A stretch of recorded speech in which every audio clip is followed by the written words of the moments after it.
আপনি যত সাধারণ মানুষ হন, যত দুর্বল হন, আপনার সম্পদ নাই, টাকা নাই, পয়সা নাই, কোরআনের সাথে থাকার কারণে, কোরআনের পক্ষে বাড়াবাড়ি করার কারণে আল্লাহ তাআলা আপনার মর্যাদা অনেক অনেক বাড়াইয়া দিবেন। সুবহানাল্লাহ।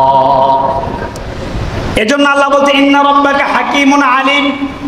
আল্লাহ হলেন সবচেয়ে বেশি প্রজ্ঞাময় এবং সবচেয়ে বেশি জ্ঞানী।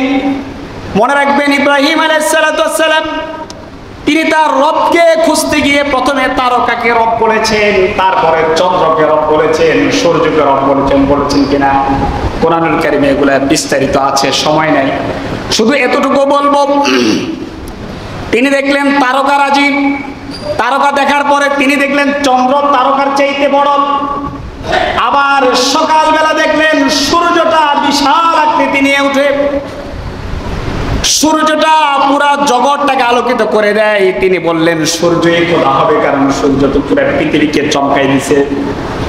যখন রাতের বেলা দেখলেন সূর্যটাকে সে রাতের অন্ধকার ডেকে ফেলেছে, তিনি কিন্তু আল্লাহকে বলেছেন একটা কথা, বলছেন না যেটা আমরা নামাজের মুসল্লায় দাঁড়ায় বলি, আমরা সেখানে দাঁড়িয়ে বলি ইন্নী, পড়েন ইন্নী ওয়াজ্জাহাতু ওয়াজহিয়া লিল্লাযী ফাতারাস সামাওয়াতি ওয়াল আরদা হানিফা ওয়া মা আনা মিনাল মুশরিকিন।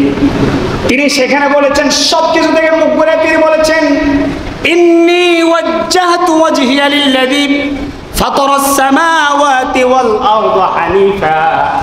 সব দিক থেকে আমি আমার অন্তরটাকে ঘুরে ওই রব্বে কারীমের দিকে আমার অন্তরটাকে নিয়ে গেলাম, যিনি আসমান ও জমিন সৃষ্টি করেছেন। সুবহানাল্লাহ। ওয়া মা আনা মিনাল মুশরিকিন। আমি মুশরিক নই, আমি মুশরিকদের অন্তর্ভুক্ত নই।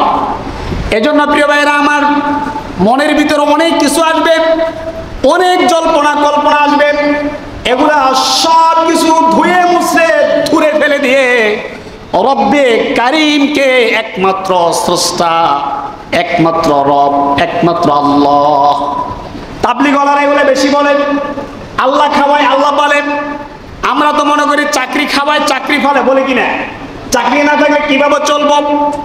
আরে দোকান ব্যবসা না থাকলে কিভাবে চলবো? আল্লাহ বলে বান্দা কিছুই লাগবে না, যেহেতু আল্লাহ বলেছেন ওয়া মা মিন দাব্বাতিন ফিল আরদি ইল্লা আলাল্লাহি রিজকুহা।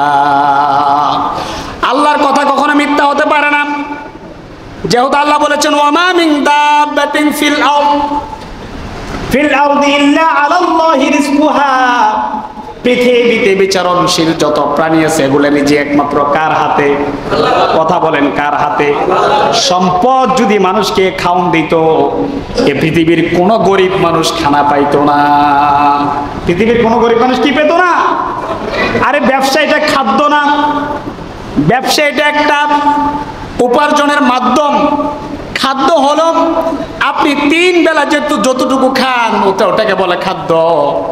আপনি রিজিক হলো আপনি যতটুকু পরিধান করেন সেটা রিজিক, আপনি জমায় রাখছেন সেটা কিন্তু রিজিক নয়।